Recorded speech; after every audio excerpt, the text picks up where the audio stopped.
Boom! It's live. Wednesday night. We got the Scars series. Ferrari Challenge coming at you from Circuit Gilles Villeneuve. We're at the Grand Prix track tonight. We got some hot action coming at you. Racing should be really competitive tonight. We got a real fast track. We got some good looking lighting. We got a setup change. I guess moved away from the default setup to something I guess a little better, as we were informed a few minutes ago. But yeah, basically we're just gonna go right into it. These boys are finishing up qualifying right now. We'll throw you up the qualifying results as they run. No surprise there. Justin Richardson, top of the charts, 132.460. Maintaining 104 miles an hour around this racetrack. That's getting it. We got Steve Brzezowski sitting second. We got Kurt Crum in third. We got Eric Mickey, sitting fourth. We got Andrew Mickey sitting fifth. Nice to see him up there at the top of the charts this week. We got Thomas Morris riding P6 right now. Oh, and as we're saying that, we got Kurt Crum going straight to the top of the charts.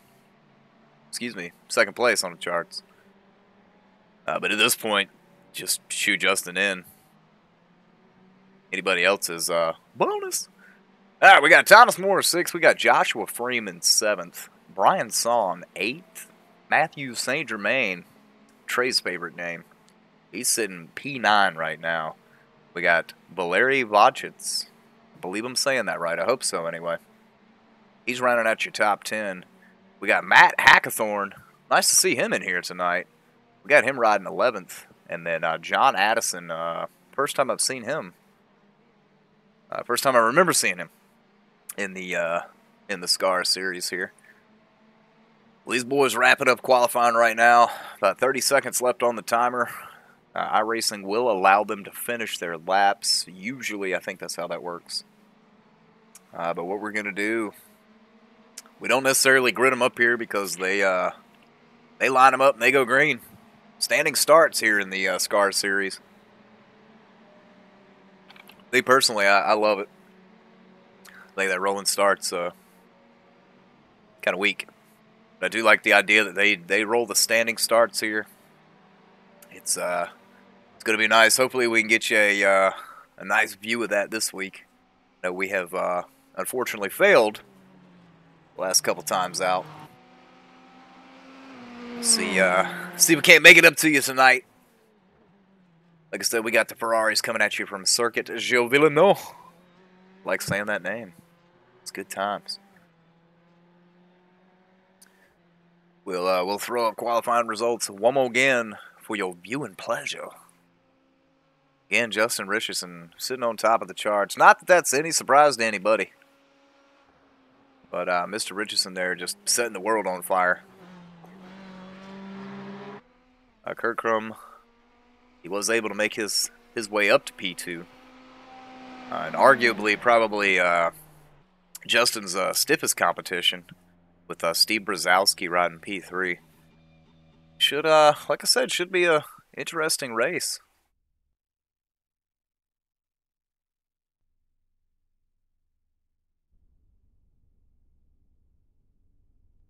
Got a couple of beautiful camera views for you guys tonight. Should stay today, but see how it goes. No more cars on track. We should be wrapping this up here momentarily.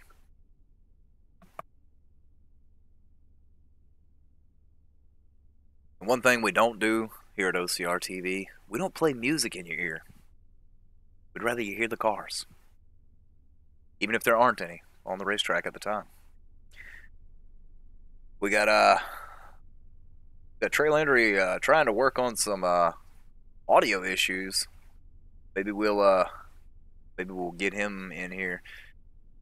But while we're waiting, we got live chat going live.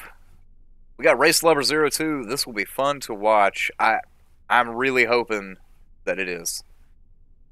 Then we got OCR TV's favorite pun master, Cameron Rich. Said, I didn't know TM raced. Neat. Also, OCR's Bay, Heart. Can love you a long time, Cameron. How you doing, bud? Hope you're doing well tonight, man. It looks like these boys are gridding them. We gonna get ready to have some high fire action.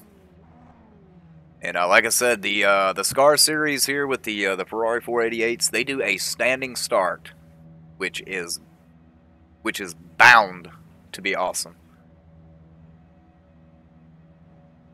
Yeah, looking forward to this. Oh, we got Trey Landry and Chesson. Got it fixed. He's on his way. Good, Trey, because 2 weeks of this solo is going to be brutal. Looks like we're waiting for one more car, 2 more cars to grid. They are gridded, gentlemen. Here it goes.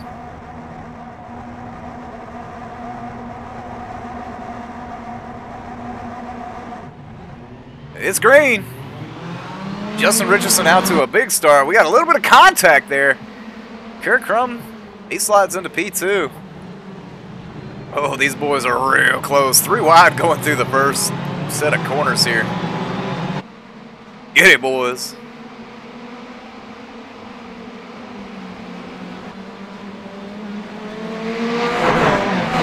Woo-wee.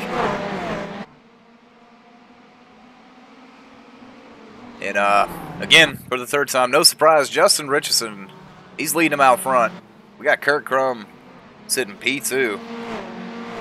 We got Andrew Mickey has moved himself up to P3. Eric Mickey P4 and Thomas Morris P5, respectively. As we see Kurt get a little bit out of shape there. And Wendell, looks like Josh Freeman got out of shape and off the track. He went to the rear of the field there.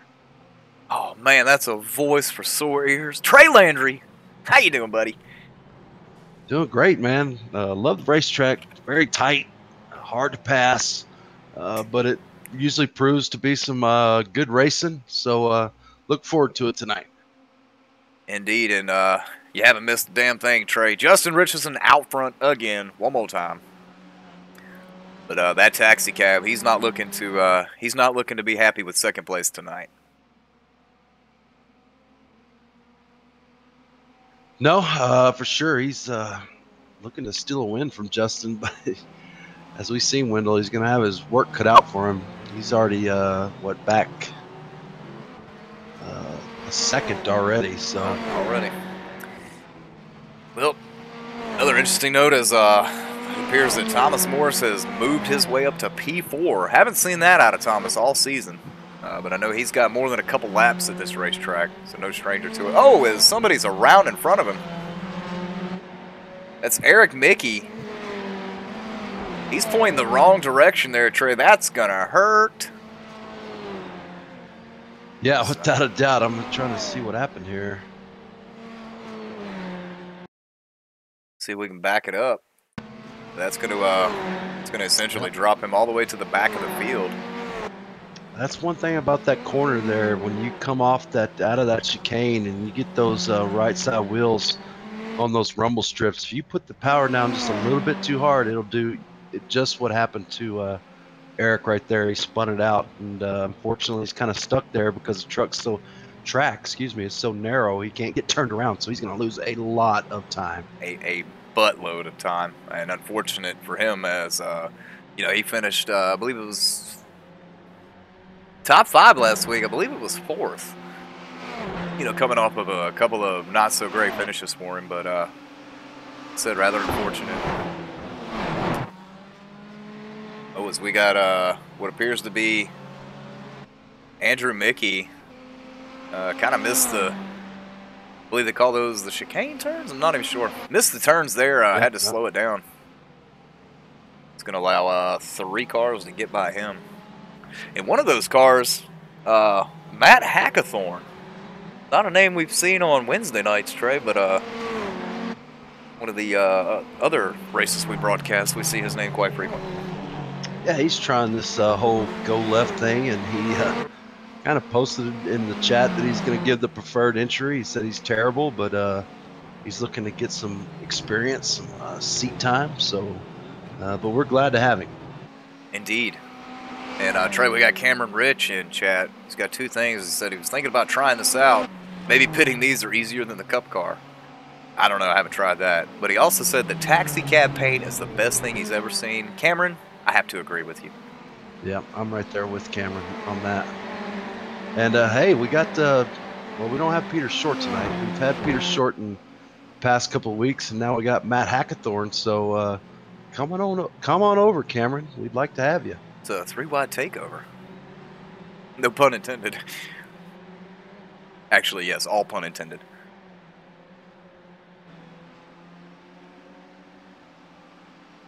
But right now, a solid performance, Trey, from Thomas Moore, sitting P3 in the Got That Stat machine. It's nice to see him on this side of the field for a change. Yeah, it's going to be kind of funny if he finishes there. We actually get to interview him. Indeed. It'll be the Justin Kurt and Thomas Moore show. But a huge gap between second place Kurt Crum and third place Thomas Morris. Almost, I believe, almost 10 seconds. Yeah, and Justin's got a nice 2-second cushion over Kurt. He's just Justin's up there, just kind of cruising. Yeah, picking up right where he left off last week, Trey. And the week before. And the week before that it was as well. I told him last week in the interviews, Trey, that maybe we should have had a weight penalty to him. I know, that's what I'm saying.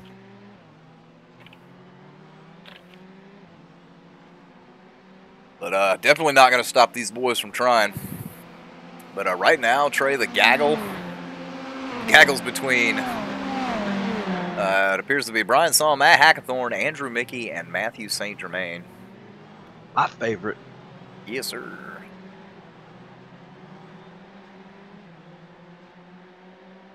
Yeah, that's a nice little gaggle there. We're gonna stick with that for a little while. See if we can't get some hot action. Yeah, Trey, underestimated how insanely difficult it is to do one of these solo last week. So please, for the love of God, never leave town ever again. Yeah, sorry, man. I had to go to New Orleans, man. I had, 4 dozen raw oysters when I was there in 3 days. A whole bunch of gumbo and fried gator. And, oh, man, I was living the life down in Bayou Country. Now, you did try the gator. Is it good? Try. Where do you think I grew up, man? I grew up down there. I've yet to try gator. It's raised on it. I hear it has a chicken flavor. I'm not inclined to. No. Yeah, that's what I was thinking. Have to get down there to what's called Bayou Country, down there in New Orleans. So you over there in on the East Coast over there in Savannah, close to Savannah, Georgia, man. They got those low country bowls. Indeed, but never gator. Never had gator growing up there. Mm. I think you had to go. a little bit more west for that. But definitely a fan of some low country. Oh my God! And now I'm hungry. Great. Sorry about that. Trey, no positions have changed on track right now, but we got Andrew Mickey flashing the hell out of them lights right there. He's trying to let Hackathorn know he wants around. But not. Yeah, I wouldn't be surprised if Hackathorn lets him go, but I don't know. Maybe we're 5 minutes into the race. Hackathorn has slowly moved up. Maybe he's feeling a little saucy.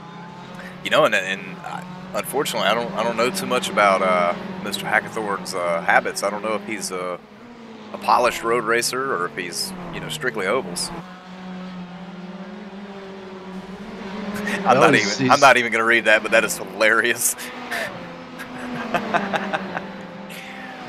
Well, speaking of Matt, he is running competitive lap times with the group that he's running in. The 4th, 5th, 6th, 7th place cars, all running similar lap times. Andrew's just a little bit quicker than Matt, but hey, get around him if you can. All right, we're banning Race Lover 02. Because at first I was hungry, now I'm starving. Catfish nuggets? My God, man. Oh, I'm gonna have to go fishing after this. A little Tabasco. Oh. So we got what appears to be Saint Germain trying to make the move on Andrew Mickey there. I wasn't able to make it stick on the outside, but yeah, that's a hard place to pass there. I would imagine his next best opportunity is to try to get him under braking here in the hairpin. And he is going to step out on him. Yeah, he's going to try it here. He's got the preferred line. We'll see if Andrew lets him go. And he does. He does. It was a veteran move by the 86 driver there. I'm going to push the issue.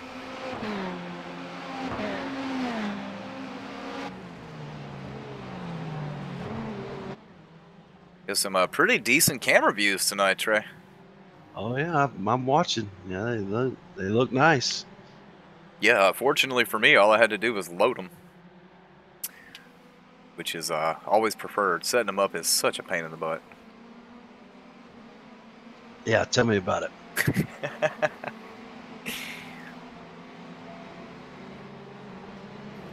You always seem to leave me with the difficult races. Right. Yeah. Well, that's what it is. I go through the schedule. I'm like, oh no, I'm not doing that one. No, we should be. I say this. We should be good to go for the remainder of the year. Don't have anything coming up, so shouldn't have any more nights where I'm not here. Andrew trying to make the move on the outside of Saint Germain there. Yeah, this is proven to be the race on track here. Andrew's got the preferred line. He's going to make it around. That's that hairpin turn there. That's a great passing opportunity. He made it work. Indubitably. Race Lover coming in and says, I guess I need to stick to watching. I mean, if you've got some catfish nuggets and you're willing to share them, I mean, I'm willing to eat them. By all means. Hell yeah. My wife don't like catfish, man, so I don't get that very often. Man. You gotta do something real good to get that, Trey. Mm-hmm.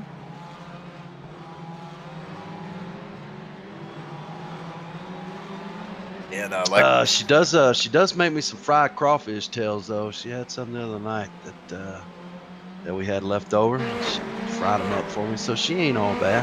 No, hell, that sounds like a keeper to me. My ex-wife only cooked for people in the restaurant she worked in. Oh, nice. Yeah, cooking at home was up to me, which I didn't mind. You know, I know what it's gonna taste like. As we got a car around on the back there, it looks like not sure who that was.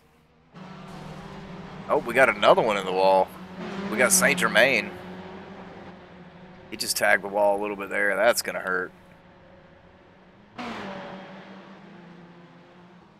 Yeah, significant damage to the left front of that vehicle.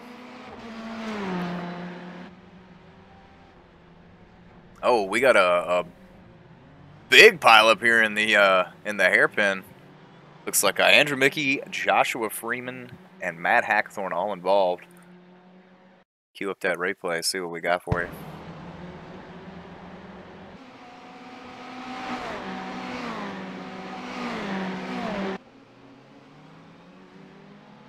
Yeah, I'm not quite sure what happened to Eric Mickey, but he's sitting on pit road as well. I'm sitting right next to you. Oh, man. Oh, well, hello. Blue. We'll get an update from Eric one second, but right there we had Andrew came in just a little too hot. Locked it up, got a little sideways, tagged Hackathorn. But it looks like all three of them are going to continue to go. Eric, what happened to you, bud? Well, horrible start, horrible first or second lap, more horribleness after that.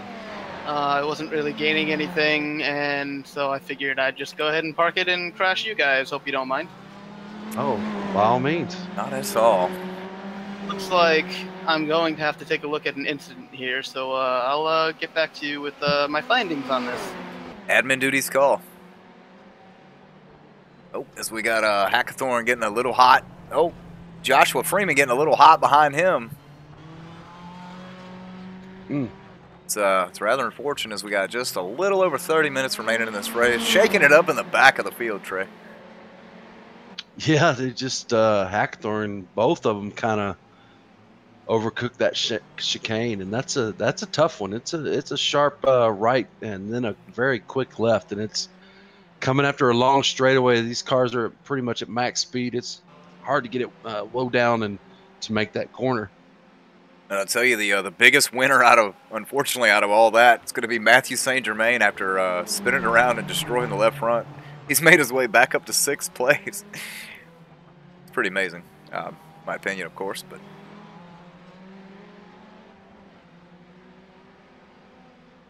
But right now, that's going to be your race on the track. St. Germain versus Matt Hackathorn. We'll see who, if either of them makes another mistake here.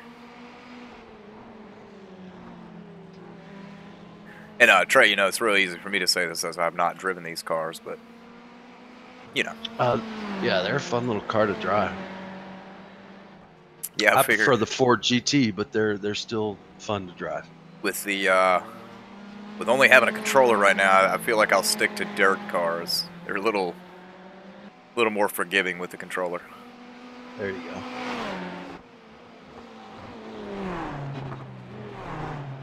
Now, 46 car here, St. Germain, looks like he's not allowing that left front damage to hurt him too terribly.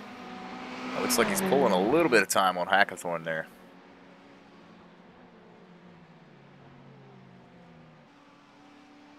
Yeah, it should just hurt him maybe on the long straight there, coming out of the hairpin. It should still handle okay. We gotta come up here and talk about this guy because we haven't really been able to do it all season. Thomas Morris running P3 right now, still maintaining. Now the gap from him to 2nd place has essentially doubled since the last time we mentioned it, but looks like Justin and Kurt setting sail on these guys. But Thomas Morris maintaining P3 right now. Yeah, he's a solid racer, knows what he can do with the car and what he can't, and he just runs his laps, and tonight it's paying off for him. Solidly top 3. He's got about a 4-second cushion over 4th place, so he's just minding his own business. Indeed, and it at least that last time by, looks like Valeri is a little bit quicker than Thomas. We'll see over the next 28 minutes how well Thomas is able to maintain that gap. But back out front, Trey. Yeah, he's setting sail. He's gone. This guy can just barely see Kurt in the 11 car. Can just barely see him in the same frame. But Kurt not giving up. He's still trying to catch up to him.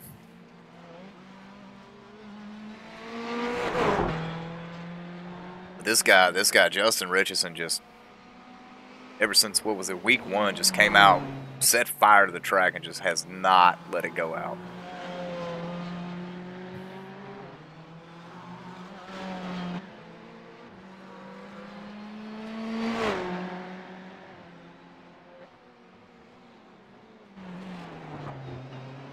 Well, it looks like the race control has issued a blocking penalty to the 03 of Brian Son on lap 1. They're asking him to drive through the pits. Oh, I mean, he's got a pit anyway. He might as well just go ahead and pit and get his service done and move on. it's rather unfortunate for him, but good news is the admins have set forth the rules, and if you break them, you gotta pay. Hey guys, now that I've dealt with that,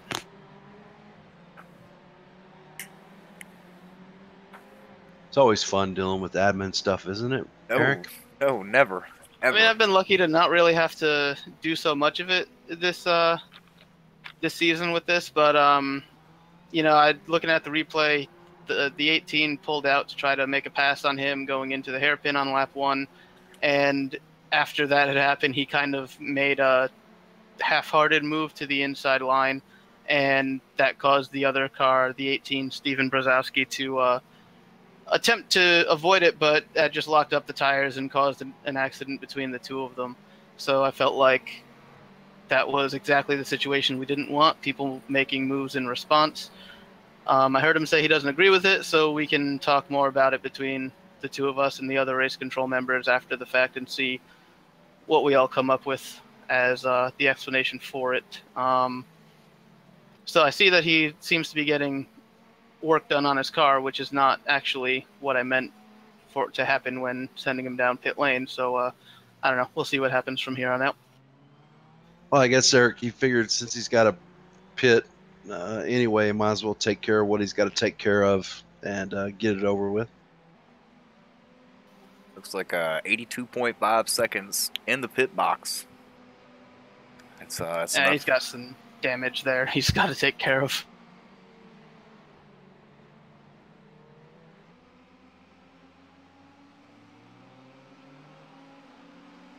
Back out on track, looks like Valeri has made his way up to the back bumper-ish of Thomas Morris through the hairpin there. And Joshua Freeman, who had that early spin on lap 1, he's made his way up to the top. Well, he's 6. He just made his way around Matt Hackathorn, so he's trying to recover. And I kind of feel like maybe Thomas going to do everything he can to keep this 45 car behind him, as he's currently running in a podium position. Well, he had a very bad lap. He had a 4-second lead, had a very bad lap, and it allowed Valerie to pull back up on his back bumper. But so far, Thomas has been able to hold him off. Yeah, Grandpa Morris over there found himself in 3rd place and was a bit shocked by that. But, we had a pretty crazy opening to this race, so see if he can hang on to it.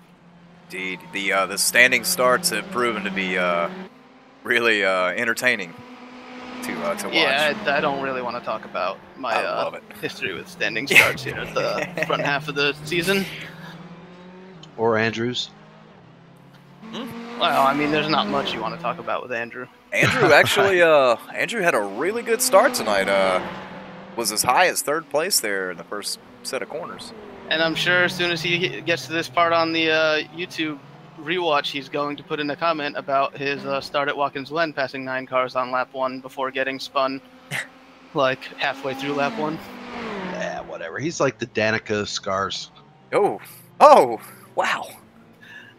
Multiple shots fired. In seriousness, though, I will, as someone who's been trying to find a way to beat this 13 car of Justin Richardson, I want to talk about him real quick. The guy he's fast and he doesn't put a wheel wrong. I think that's where he's kind of beating all of us. Is sometimes we've shown pace to be with him, me and a few other guys who have been out there this season, but he just doesn't make the mistakes that we do that leads to him winning these races. So there's really not much else we can do but just plain and simply be better. And Eric, we joked with him last week in interviews saying that maybe we might have to put a weight penalty on him. If there was a way to do that wouldn't just put the weight penalty on on every single car out there, that would be something we'd look at. But I don't know. We might have to go to the short track rule where you you get so good, then you got to start at the back every race. Indeed. That would matter. Yeah. But yeah. But at least it'd give you guys something to watch. That's true. That's true. Valerie was able to get past Thomas, so move Valerie up to 3rd, Thomas back to 4th. Speaking of that, I don't know if you guys are listening to the drivers' meeting where we talked about potentially a new format, but I'd like to, since I'm here on the broadcast, get reveal a little bit more about that if you are interested. Absolutely.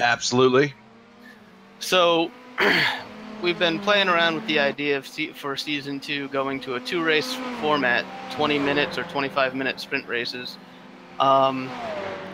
Second race would be a reverse grid of the finishing order from race 1, which I have competed in a few events like that on iRacing so far, and I can assure you it makes things a lot of fun and interesting.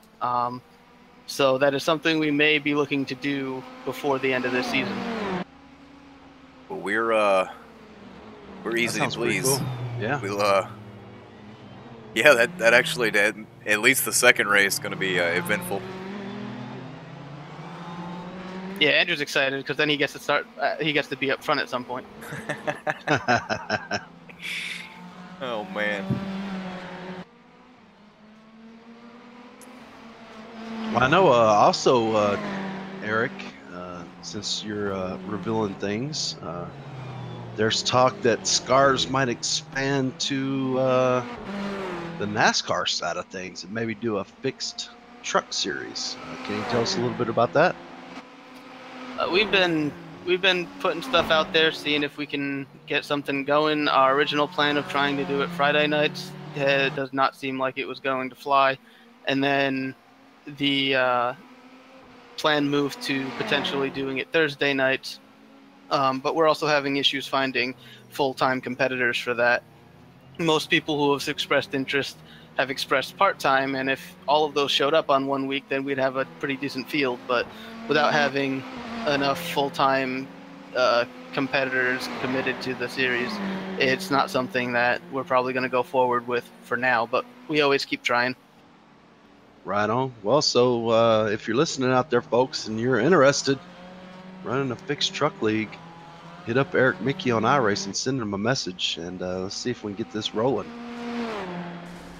Well, as long as we're on the subject of all of these potential things and changes with the league, we did just announce and start recruiting for a couple other races that we want to do this season surrounding the IMSA series, following real life and kind of a mix of iRacings.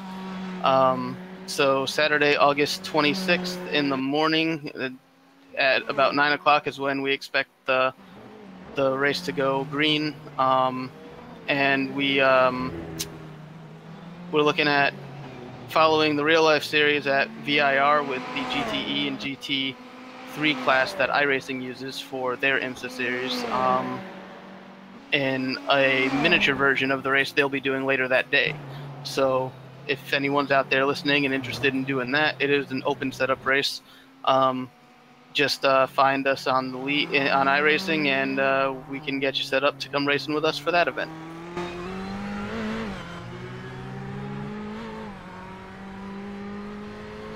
Right on. As it looks like we got pit stops happening.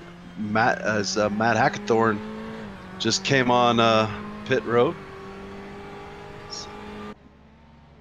Matt St. Germain seems upset about something there.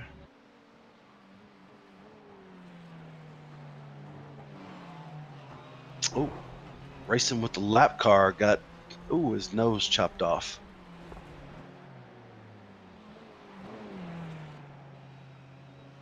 John Addison there. Yeah, that was. I'm gonna have to send him a message too.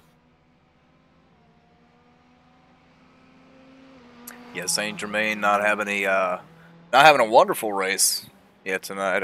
That's not going to make it any better, but still solidly inside the top 5. The damaged Ferrari. Yeah.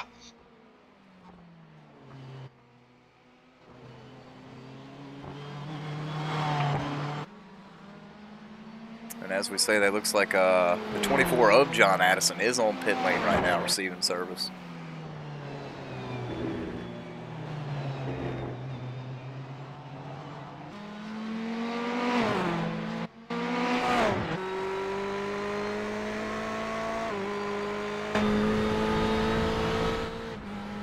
Don't want to tell St. Germain now, but here in a second, he's going to have a bumper full of Joshua Freeman.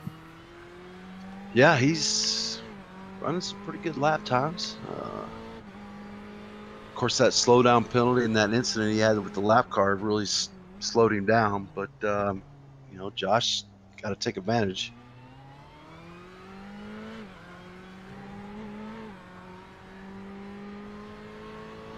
We're gonna ride roll bar cam with him here for a few minutes. Watch his wheelman abilities.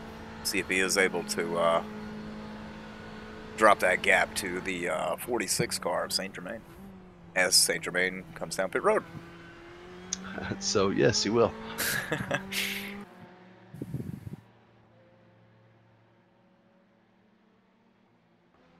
Looks like Kurt Crum has been on and off pit road. Yeah, it does a pretty fast stop for him, 11.2 seconds. So we're just coming to 15 minutes to go. Ooh, little Justin coming in pit road there, kind of locked it up a little bit.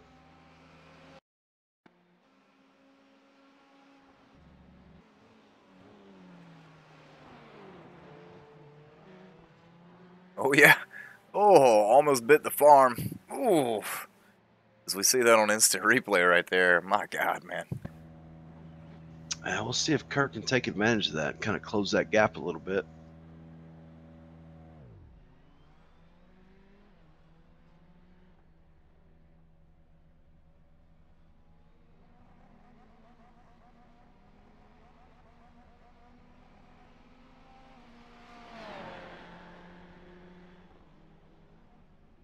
And he does.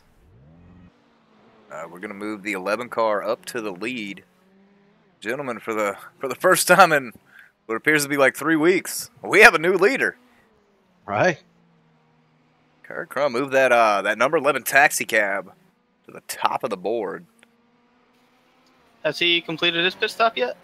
Yes, he has. Oh. Well, this should be interesting. Now, the biggest difference there, Kurt Crum with an 11.2 second stop, Justin Richardson 20 seconds inside the box. Wonder if that's a difference in how much fuel they decided they needed.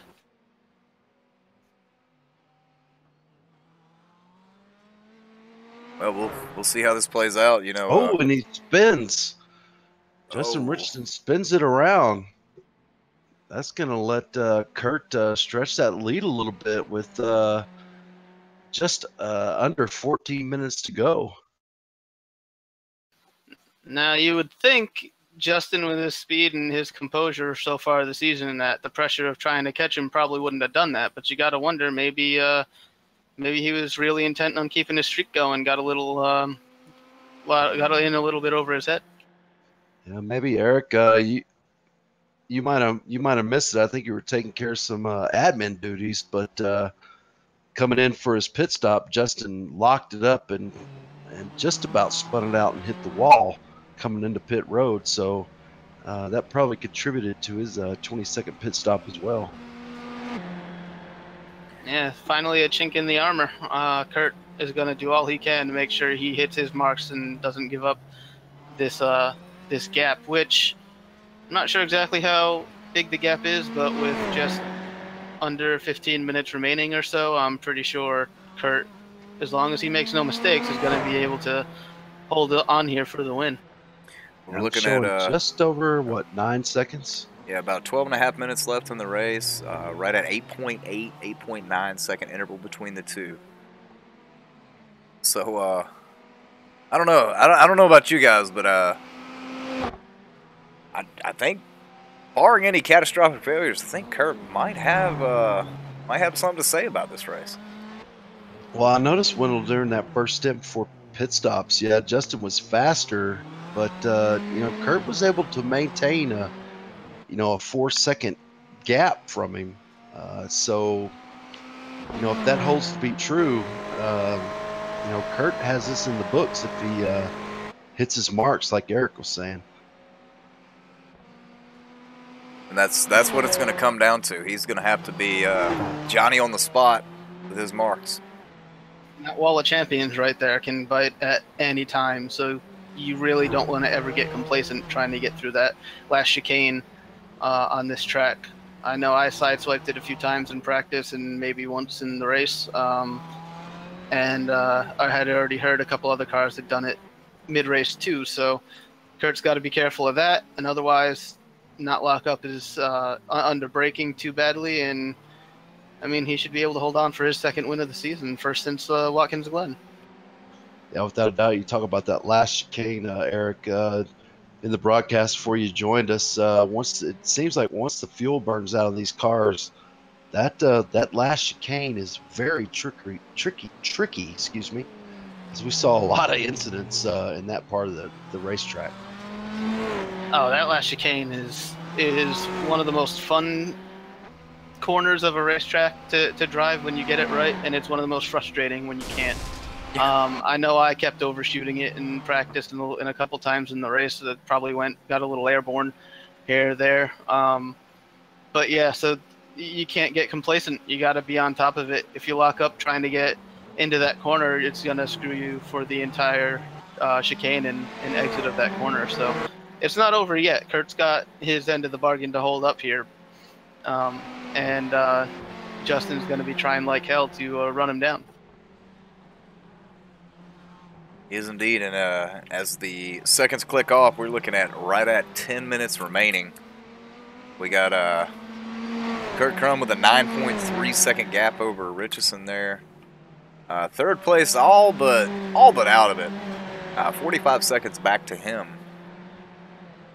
But I think the closest top 5 battle is going to end up hopefully being Thomas Morris and Valeri.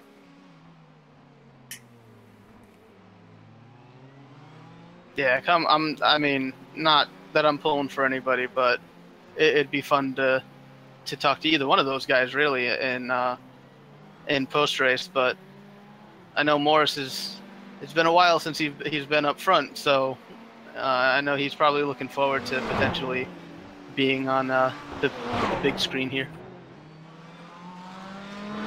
in front of the millions that watch. The millions upon millions. Yeah, and Morris has made it vocal. He is not a fan of the brake bias in these cars. Well, we actually have a different setup tonight than the baseline, and VRS provides setups for a lot of the series on iRacing, and we kind of took that one and started using that one this week because we happen to be at the same track as them. Probably not the greatest thing that we didn't inform anybody, but I can guarantee you nobody had any laps on the setup before we got there. I think it's clear that I certainly didn't. Yeah. And I know that Andrew didn't have any extra laps on the setup before the room opened tonight. So everybody was pretty much working. It doesn't feel very different from the baseline. It does, I think, feel a lot better as far as not being as tight as the baseline usually is. But looks like we got a battle heating up here for this third place. We do indeed. Yeah, I've noticed that Thomas has closed back on Valerie, trying to take that position back. Trying to get that stat. You get it, guys, because it is his sponsor. Yeah. Yes. Yeah. It's funny because it's punny. Hey, if I'm gonna let Wendell get away with saying "winner, winner, chicken dinner" every week, I'm gonna come on here and say whatever the hell I want. Now, don't be messing with our trademarks now. Oh man, and it's funny because that came from a completely unrelated game. Indubitably. Indubitably. I love that word. But yeah, this is the battle on the racetrack right now. The 99 of Morris and the 45. How do we say that name? Is it Vachitz? I'm gonna go with Vachitz. I mean, that's kind of how I would pronounce it, but we're all American, so we wouldn't know. True. Probably like Smith. Yeah.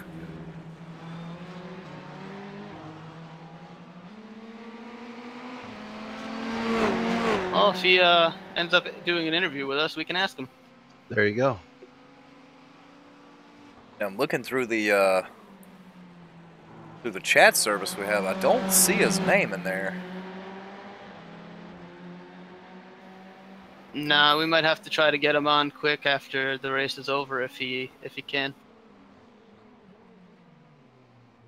Although kind of locks it up a little bit there. Although with that being said, I don't think Morris is going to be interested in letting him have that third place spot. I think this is going to end up being the battle. I got a little over 5 minutes for him to get it done. Going to be a couple of laps here. Let's see what he can pull off. This long straightaway is going to help. Is going to bring drafting into play a little bit these first 2 straights here. Well, speaking of that, guys, Kurt has stretched his legs over Justin. There's an 11.6 second gap. So he has stretched it 3 seconds since pit stops on Kurt, as Justin is just He had a bad lap. Yeah, it makes you wonder, Eric, you kind of mentioned it. Is he kind of cracking under the pressure trying to get back up front there? Yeah, I'm going to take a look, see what happened on that lap. Oh, he spun it in the hairpin here on lap 24. Got pretty sideways on braking and got it back rolling again, but that cost him some seconds there. So yeah, he's either out of it this week, or he since losing the lead to Kurt has just kind of fallen off. Yeah, and with 5 minutes to go, it's unless Kurt has an incident, I don't see Justin being able to close that gap. No, not an 11-second gap. That is huge. Nope, Kurt just needs to be solid here, and this is pretty much going to be in the bag for him. Let's go check on that 3rd place battle. It's pretty much maintained since the last time we talked about it. Moore's just kind of hanging out. Not sure if he's That's Grandpa Morris for you. Yeah, not sure if he's planning strategeries or what, but yeah, Morris looks a little bit faster through some of these corners than Valerie He's got does. a run on him right here. See if he pokes it in there, tries to outbrake him down in turn 1 and 2 combination. Nope. Yeah, Valeri's last few laps have not been of the pace that Morris showed in practice that he was capable of. So I feel like the 99 is definitely the quicker car. And can Thomas get around there? Yeah, you get him right here. he is going to do that. Tricky braking with these cars. It's if you're not careful and disciplined on the brakes, you're gonna get yourself sideways more than once. You know, and we've heard that from multiple people post-race interviews. Yeah, especially with the fuel burning off these cars like they are now. It gets a little slippery. Yeah, that's the one word that I would use to describe driving this car the most is disciplined. Those brakes, you have to be really, really careful with how you use them, and otherwise it's just gonna bite you. Let's see if Thomas can open up that gap just a little bit and kind of secure that 3rd spot as we got 3 minutes to go. It looks like he was able to open it up just a little bit, moving it up to 1.4 seconds. We're gonna essentially stick with this this battle right here as 1st and 2nd, not even in the same zip code. Although I say that, and Justin has picked up 2 seconds on Kurt Crum over the last couple of laps.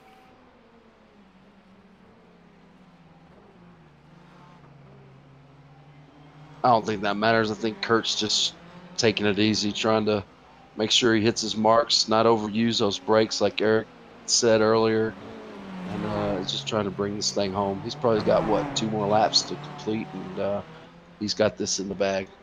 Richardson came back with a 32.8 that lap. That explains a big chunk of the time to Kurt's 33.9, over a second on that one lap. And then Kurt just ran a 34.1. We'll see what Richardson is this time around crossing the line. A 33.2, so definitely again, gaining quicker on him. But like you guys said, that might be a little too late. That's what he needed to be doing right after he got off pit lane with 15 minutes to go or so, is run those laps while Kurt's running his pace, and we might have a battle here at the end, but those mistakes that Justin made are going to cost him this week.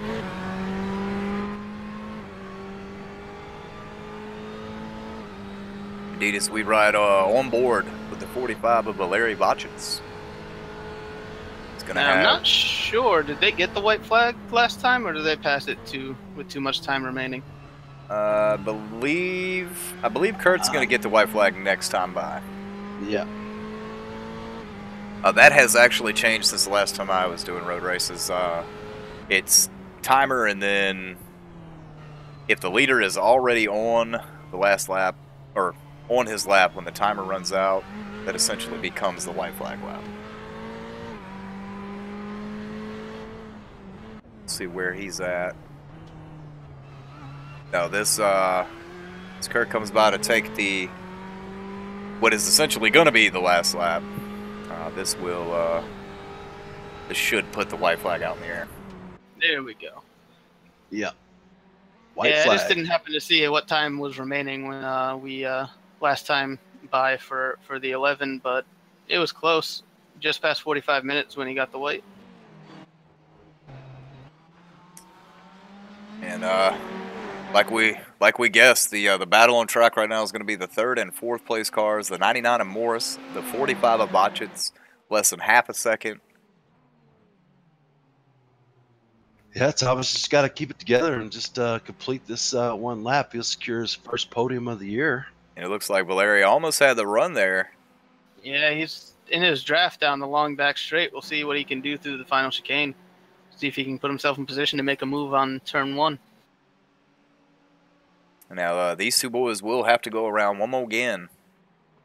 Yeah, that's right. Yeah. I believe it'll be the first podium for either one. So that's what they're both. True. That's on the line for both of them right now. But it's most certainly a fight. Like I said, we're gonna stick with this battle. Oh, mistake from the 45. Another one blocking up those brakes. That might have been all Morris needed to hold on for the rest of this lap.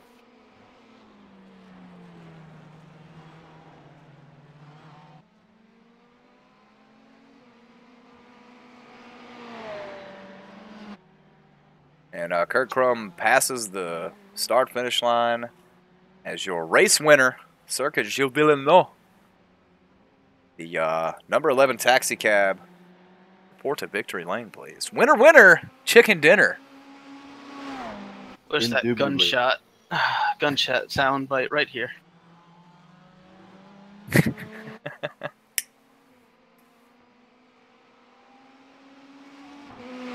Right now we're watching P3, P4. We're coming into the hairpin. The last time, Eric, I believe you were right. I think they, as Larry makes another small mistake there. I believe the mistake there in 1 and 2 just cost him too much time. Yeah, it just got too much of a gap. It looked like he was better than him on the second half of the lap last time by, but that mistake on the first half just made too much of a gap to overcome.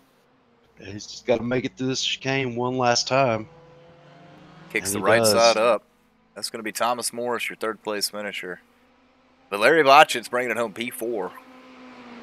Looks like Joshua Freeman going to be 5th. Matthew St. Germain 6th, and Brian Son P7. But, hey, shout out to Matt Hackathorn. He brought it home 8th. Finished the race, his debut. It's admitted he's not a road racer, but good showing for him. Indeed. Well, the good news is, Trey, our podium finishers are already in the chat, ready to go. We don't even have to hunt for them. How nice is that? Yeah, it's pretty awesome. I'm just waiting for Thomas to get off the track here, and then I'll go snatch him up. We do like the snatch and grab around here.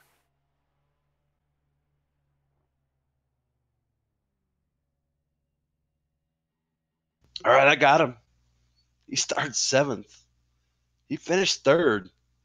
Had a good battle with Valery Vachitz for that last podium.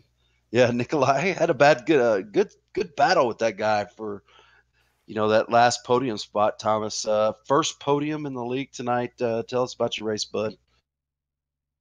Well, I don't think it's any secret. I suck in the Ferrari, so it was good to just finish, I guess, considering what happened in front of me. I mean, I think both Mickeys lost it in front of me. Some white Ferrari went around, so it was just a battle of attrition, and I kind of just ended up in 3rd and 4th battling, like you said, the Russian guy. So it's fun. It's nice to finally get a top 3, I guess. I think you're kind of selling yourself short, Thomas. I don't think you ever dropped below the 5th position, so you were pretty stout all night long.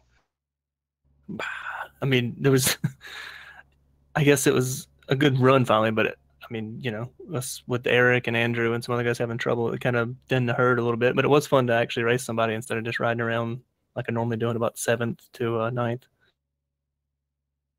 with my grandpa chair that Eric gave me. Grandpa Morris. Right.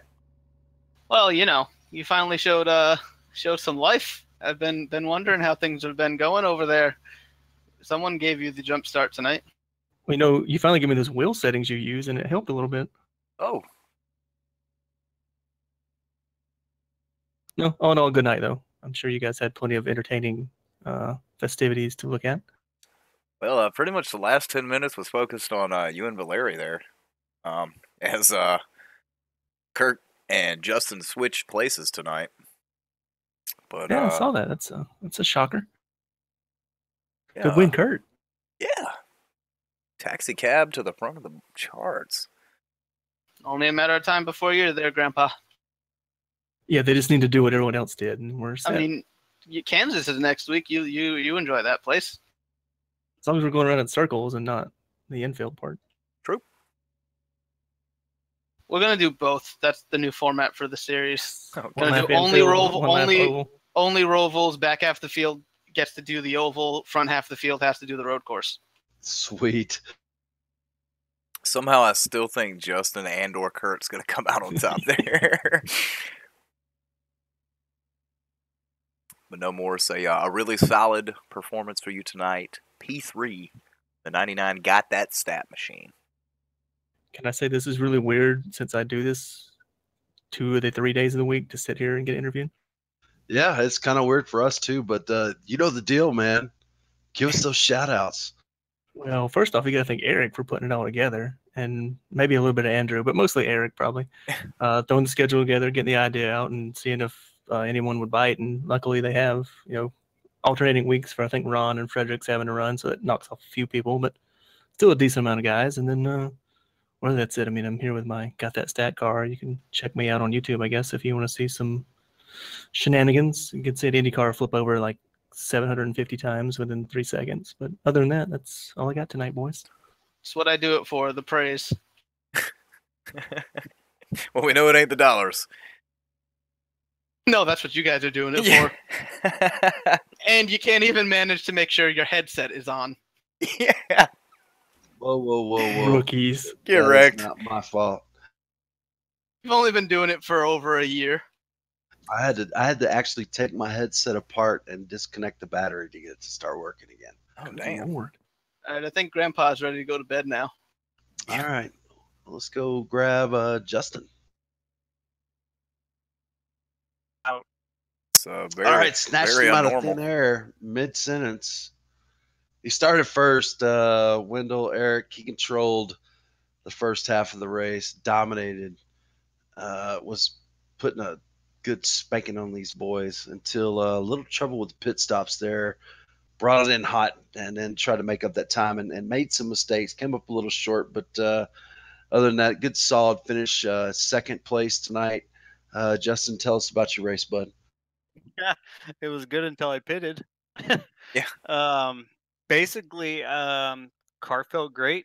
Slightly understeery, but then beginning of practice, halfway through practice, I found kind of what I felt like was a key to my lap through one of the corners. Felt like I could not necessarily cut it, but there was a limit, and if I hit that, I looked like I had a half a second a lap over the guys with what I found. I don't know if everyone else was already doing it, but felt good. If you look at my laps, I was pretty consistently before the pits, about half a second to 0.3 to 0.7 a lap quicker than Kurt. You caught me mid-sentence congratulating Kurt, telling him basically I thought I could be clever. I tried to brake as late as I could coming into the pits, overshot it, which was fine.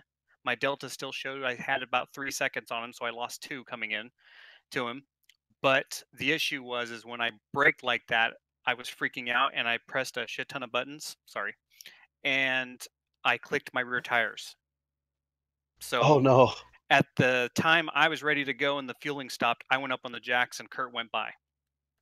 Oh man. So I'm freaking out, and I thought, you know what? I got the pace. I'll catch him. It's only 5 seconds. I think it was like 4.7 or something like that. And the imbalance with the rears with my used fronts, I spun at the second chicane. So even then, I dropped down to about 8 seconds, 8.9, and after a lap or two, I was consistently about a second quicker than him. I was still in the 32s. He was high 33s, mid 33s, low 34s. So I'm catching him, and I don't know if I brake too late or not, but I spun in the hairpin. At that point, I was like, you know what, Kurt's got it. Guys, I figured out why he's as quick as he is. Did you hear how he broke all that down? You asked me that question, I would have been like, I don't know, stuff happened, and some of it was good, some of it was bad. Stuff and things, man. You got to multitask. I don't know if it's what I've learned with what I've been doing, but the wheel just feeds me a bunch. I don't know. When I race, I like to see what things are happening. You know, I need to know if I should push, if I shouldn't, where the laps are, and how the tires are. I don't know. Yeah, man. I've seen your setup. I've seen pictures of your setup, and that's insane. I'd be into it too if I had that kind of setup in front of me. But I don't know. That kind of just shows me where I think a lot of us are missing out, and why you're so good. You hit your marks every time. It seems like you're mentally in it every second you're in that car. And I know a lot of us are usually bullshitting in the chat. So yeah, that's pretty impressive what you've been able to do so far this season, and just an out of characteristic mistake tonight that got you. But I'm sure you're gonna go back and hit your stride and be more aware not to make those same mistakes for the following weeks. Well, thank you. Inside, I'm pretty pissed off right now that a stupid mistake like that lost a race. But I mean, knowing I'd rather lose over somebody on pure pace than something stupid like that was my fault. So I'm really beating myself up. But yeah, the talking through chats, I used to do that before I started my current program I'm in with Positive Sim Racing. And when we're in the car, they put us in separate channels, and I'll tell you, it helps tremendously with concentration. Not trying to give anything away to my competition, though. Too late. Seclusion is the key, guys. Seclusion. Right.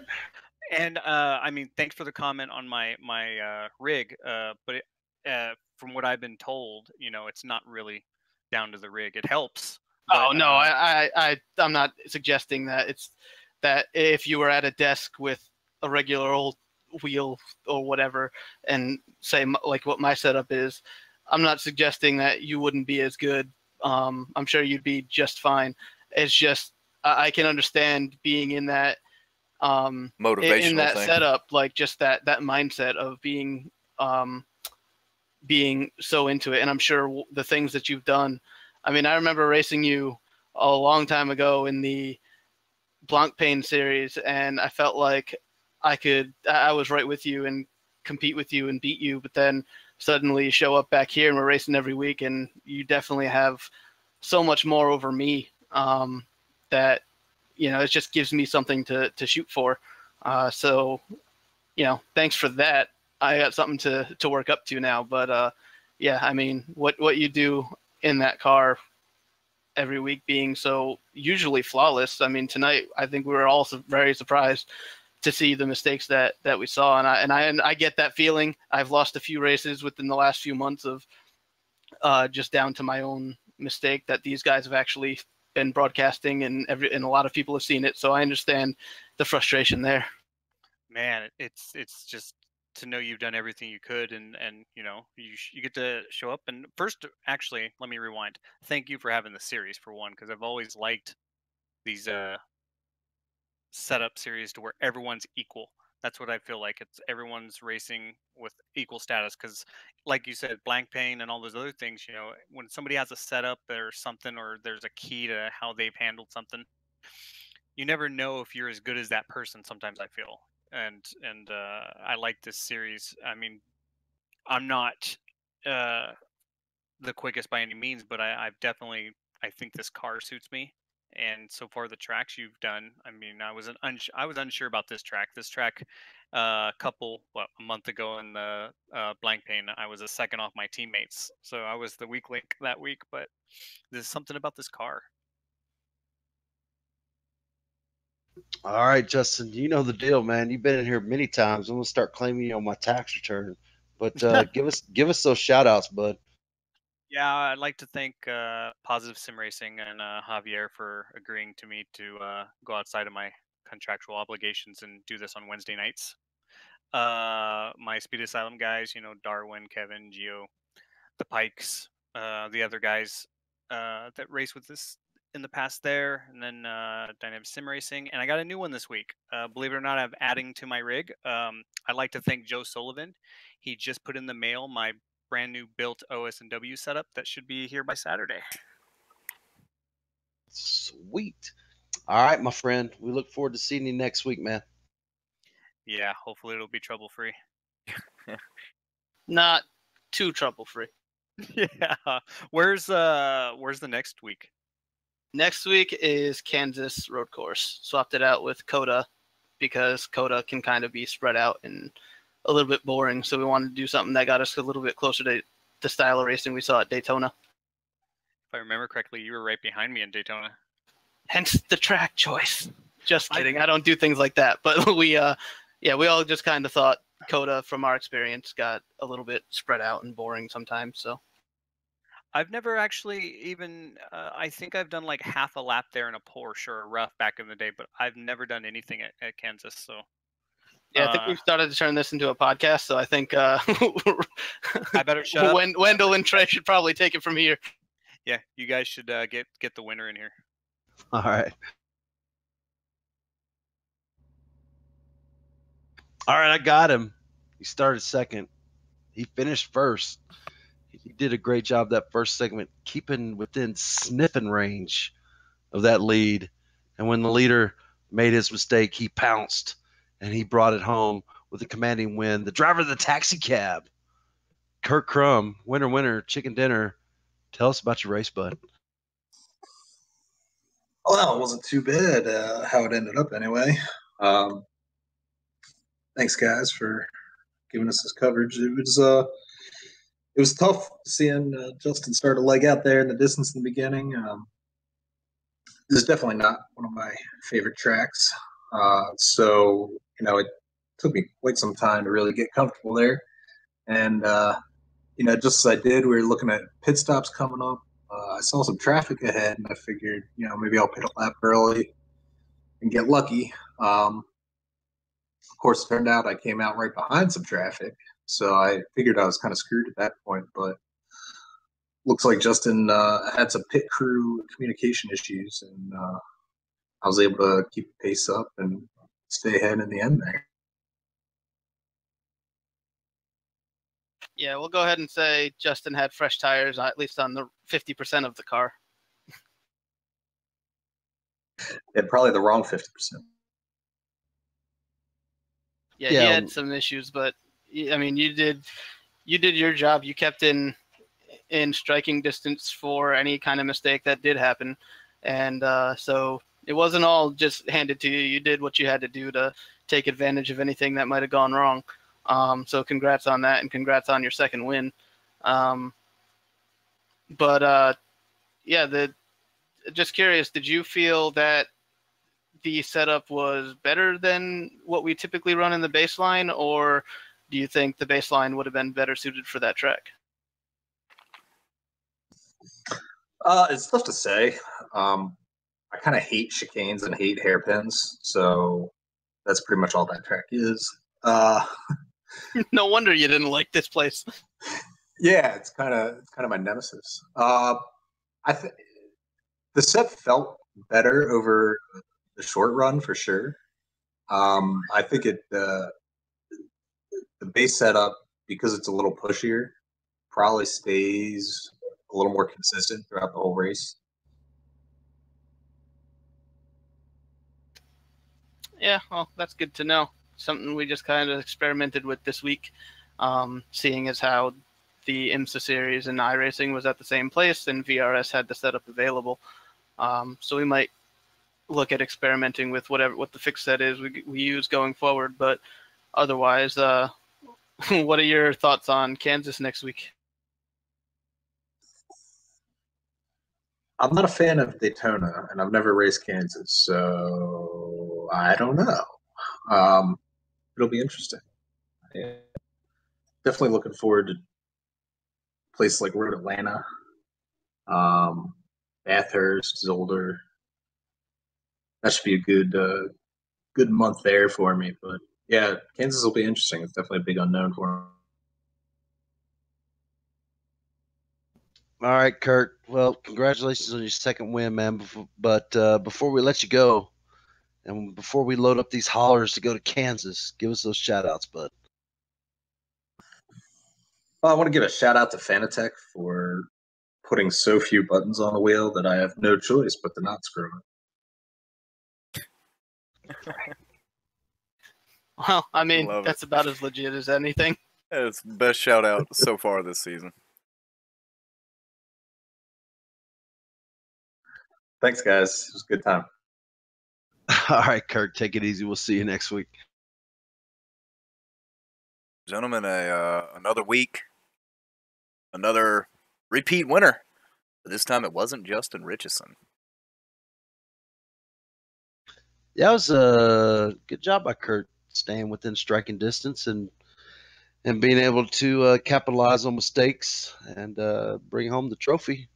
Shout out to Matt Hackathorn making his debut tonight, turning left, brought it home 8th. I know he's disappointed a little bit with his performance, but I would say it's still a good job. Nothing to hang your head about. No, not at all. As the unofficially official finishing results are coming across your screen right now. Trey, when can the folks see us again?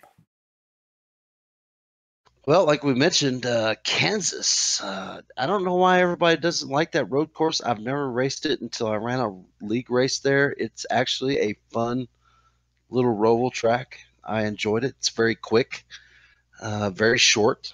It's a lot of fun, but you can also catch us Sunday and Monday nights for 3-rod racing. We'll be turning left at I forget the track, Wendell. Kentucky, I believe. Oh, that's right, Kentucky Motor Speedway.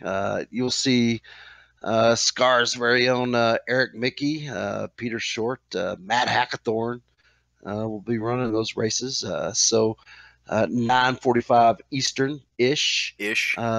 Both nights here on OCR TV. That's a late ish. Ish. Yeah, ish. And when we say ish, we mean ish. Ish. You hear me iRacing Live? Ish. Yeah. Well, gentlemen, a pretty good race tonight from Circuit Gilles Villeneuve. We're gonna wrap it up here. We got in the booth, we got admin Eric Mickey. We got OCR TV's own Thomas Got That Stat Morris. We got Trey Landry. I'm Wendell. We appreciate you joining us. We'll see you guys again Sunday night, 9:45-ish Eastern. Trey, hit him with it. See ya!